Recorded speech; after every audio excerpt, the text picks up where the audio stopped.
మన దేశ భవిష్యత్తు మన యువత చేతుల్లోనే ఉంది. కానీ కొంతమంది తాత్కాలిక ఆనందం కోసము, క్షణికమైన ఒత్తిడి నుండి బయటపడటం కోసము, సహచరుల ప్రభావం వల్లను, స్టైలను, మాదక ద్రవ్యాల పట్ల ఆకర్షితులు కావటం చాలా బాధాకరం. జీవితం అన్నిటికంటే విలువైనది. రండి, నాతో చేతులు కలపండి. డ్రగ్స్ రహిత సమాజమే లక్ష్యంగా కొనసాగుతున్న తెలంగాణ ప్రభుత్వ సంకల్పంలో భాగస్వాములు అవ్వండి.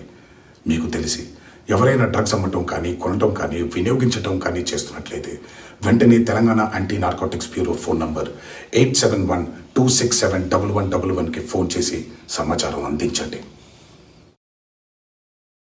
మన దేశ భవిష్యత్తు మన యువత చేతుల్లోనే ఉంది. కానీ కొంతమంది తాత్కాలిక ఆనందం కోసము, క్షణికమైన ఒత్తిడి నుండి బయటపడటం కోసము, సహచరుల ప్రభావం వల్లను, స్టైలను, మాదక ద్రవ్యాల పట్ల ఆకర్షితులు కావటం చాలా బాధాకరం. జీవితం అన్నిటికంటే విలువైనది. రండి, నాతో చేతులు కలపండి. డ్రగ్స్ రహిత సమాజమే లక్ష్యంగా కొనసాగుతున్న తెలంగాణ ప్రభుత్వ సంకల్పంలో భాగస్వాములు అవ్వండి. మీకు తెలిసి ఎవరైనా డ్రగ్స్ అమ్మటం కానీ, కొనటం కానీ, వినియోగించటం కానీ చేస్తున్నట్లయితే వెంటనే Telangana anti narcotics bureau phone number 8712671111కి ఫోన్ చేసి సమాచారం అందించండి.